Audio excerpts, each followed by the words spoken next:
Guys ये movie कमाल की है और ये आपको डेफिनेटली पसंद आएगी। लेकिन वीडियो को एंड तक देखने से पहले वीडियो को लाइक करके चैनल को भी सब्सक्राइब कर लेना। मूवी की शुरुआत में हम जेमी नाम के एक लड़के को देखते हैं जो कि एक प्लेबॉय है। जेमी अलग अलग लड़कियों के साथ सोता है, सिर्फ उनके मजे लेता है और फिर उन्हें छोड़ देता है। जेमी एक इलेक्ट्रॉनिक स्टोर पर काम करता है। वो कस्टमर को प्रोडक्ट्स दिखा ही रहा था कि तभी स्टोर ओनर की गर्लफ्रेंड आकर उससे बात करने लगती है। जेमी अपनी बातों में लोगों को काफी जल्दी फंसा लेता है। ओनर की गर्लफ्रेंड भी उससे अट्रैक्ट हो जाती है, जिसके बाद ये सीधे स्टोर रूम में जाकर इंटीमेट हो जाते हैं। लेकिन जल्दबाजी के चक्कर में उस लड़की का सेल फोन नीचे गिर जाता है और उसके बॉयफ्रेंड यानी स्टोर ओनर को कॉल लग जाता है। जब स्टोर ओनर ये सब सुनता है तो वो काफी गुस्सा होकर जेमी को मारकर उसे वहाँ से भगा देता है। इसके बाद जेमी घर जाता है, जहाँ उसका छोटा भाई जॉब से निकाले जाने पर उस पर हंसने लगता है और उसे बोलता है कि अगर तुम चाहो तो ड्रग रिप्रेजेंटेटिव की जॉब कर सकते हो, बस तुम्हें डॉक्टर्स के पास जाकर ड्रग सैंपल दिखाकर उन्हें बेचना होगा, जो कि तुम काफी अच्छे से कर सकते हो। और उस जॉब में अच्छे खासे पैसे होने के कारण जेमी एक बड़ी कंपनी में वो जॉब करने लगता है। लेकिन शुरुआत में कंपनी की लेडी बॉस उसे कुछ हफ्तों की ट्रेनिंग देती है, लेकिन जेमी की लेडी बॉस भी उससे अट्रैक्ट हो जाती है, जिसके बाद जेमी उसे भी लपेट देता है। और फिर ट्रेनिंग खत्म होने के बाद जेमी और उसका बॉस ब्रूस सैंपल लेकर डॉक्टर के पास जाते हैं। उस डॉक्टर से मिलना इनके लिए काफी जरूरी होता है, क्योंकि ये काफी बड़ा डॉक्टर है जो कि इनकी काफी सारी मेडिसिन बिकवा सकता है, जिससे जेमी का भी प्रमोशन हो सकता है। लेकिन डॉक्टर से मिलने के लिए अपॉइंटमेंट लेना पड़ता है और इनका अपॉइंटमेंट कई दिनों के बाद था, ये वेट नहीं कर सकते थे।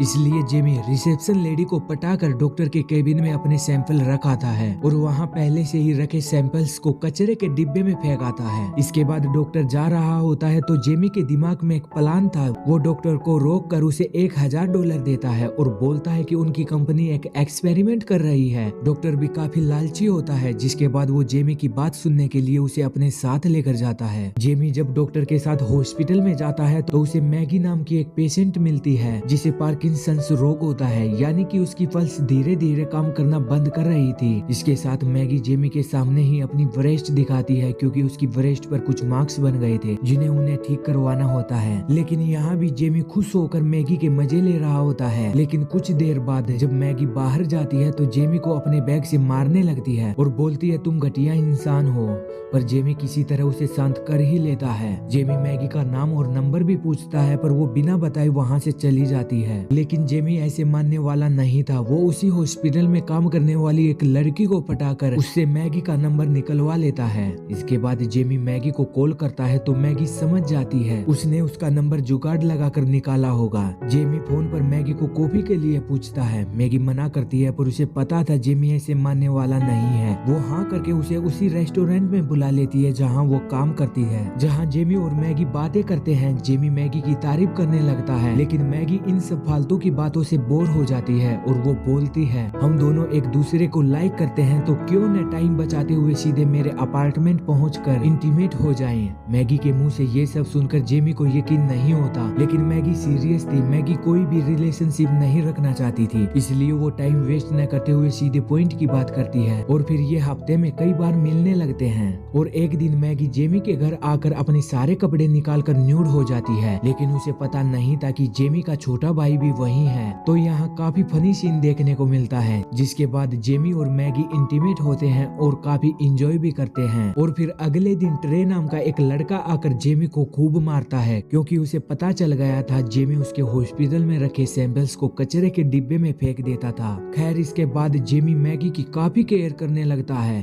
लेकिन ये चीज मैगी को अच्छी नहीं लगती। वो पहचान गई थी कि जेमी उसके साथ रिलेशनशिप में आना चाहता है, पर वो जेमी के साथ सिर्फ इंटीमेट तक ही सीमित रहना चाहती थी। वो जेमी को समझाती भी है कि जैसा चल रहा है चलने दो, क्योंकि मैंने एक बार रिलेशनशिप रखी थी और वो मेरी बीमारी की वजह से सक्सेस नहीं हो पाई।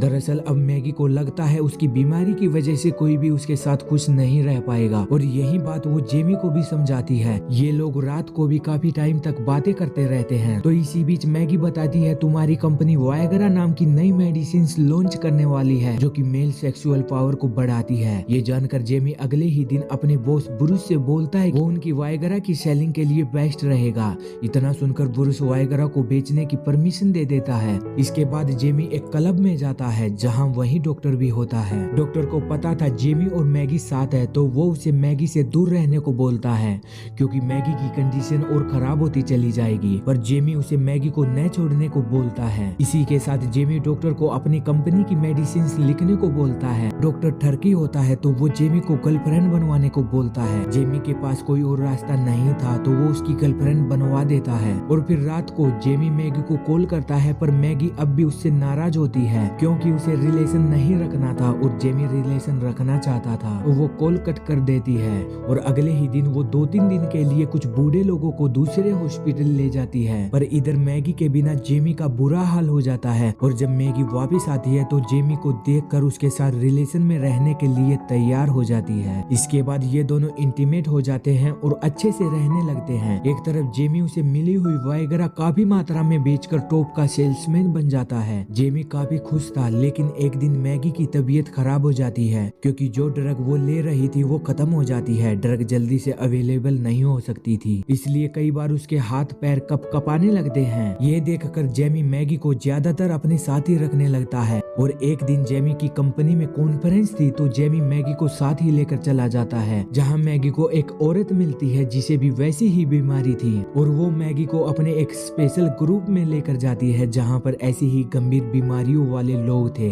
मैगी को वहां काफी अच्छा लगता है और वो जेमी को भी वहीं बुला लेती है। लेकिन वहां जेमी और मैगी के रिलेशनशिप का पता चलने पर एक आदमी बताता है कि ये बीमारी बहुत ही बुरी है, ये मेरी वाइफ को है जिसे मैं छोड़ नहीं सकता, लेकिन तुम अभी रिलेशनशिप में हो तो तुम इसे छोड़ सकते हो। ये सुनकर जेमी को काफी बुरा लगता है और वो मैगी को ठीक करने के लिए हर कोशिश करता है। उसे अलग अलग हॉस्पिटल लेकर जाता है, काफी सारे टेस्ट भी करवाता है पर कोई फायदा नहीं मिलता। इस वजह से वो अपने काम में भी नीचे आने लगा था और एक दिन थक हार कर मैगी जेमी से ब्रेकअप कर लेती है क्योंकि उसे लगता है जेमी उसके साथ उसकी बीमारी के साथ नहीं रहना चाहता। मैगी के जाने के बाद जेमी फिर से अपने काम पर फोकस करके टॉप पर पहुंच जाता है। उसे प्रमोशन के लिए दूसरे शहर भी जाना होता है लेकिन एक दिन उसे उसकी रिकॉर्डिंग की हुई टेप मिलती है जिसमें मैगी काफी खुश दिखाई देती है और टेप देखकर उसे यकीन होता है कि प्यार के बीच कुछ भी मायने नहीं रखता, बीमारी हो या फिर कुछ और तभी जेमी को पता चलता है कि मैगी वहां से जा रही है। जेमी जल्दी से मैगी की बस का पीछा करके उसे उतार लेता है और उसे बोलता है मुझे समझ आ गया है कि प्यार के बीच कुछ भी नहीं आ सकता, मैं तुमसे प्यार करता हूँ, तुम्हारी बीमारी के साथ रह लूंगा, बस अब तुम मुझे छोड़कर मत जाओ, हम दोनों एक दूसरे का सहारा बनेंगे। इतने में ही ये दोनों रोने लग जाते हैं और फिर मूवी के क्लाइमेक्स में जेमी सेल्समैन की जॉब छोड़कर डॉक्टर बनने के लिए पढ़ाई करने लगता है क्योंकि वही उसका सपना था।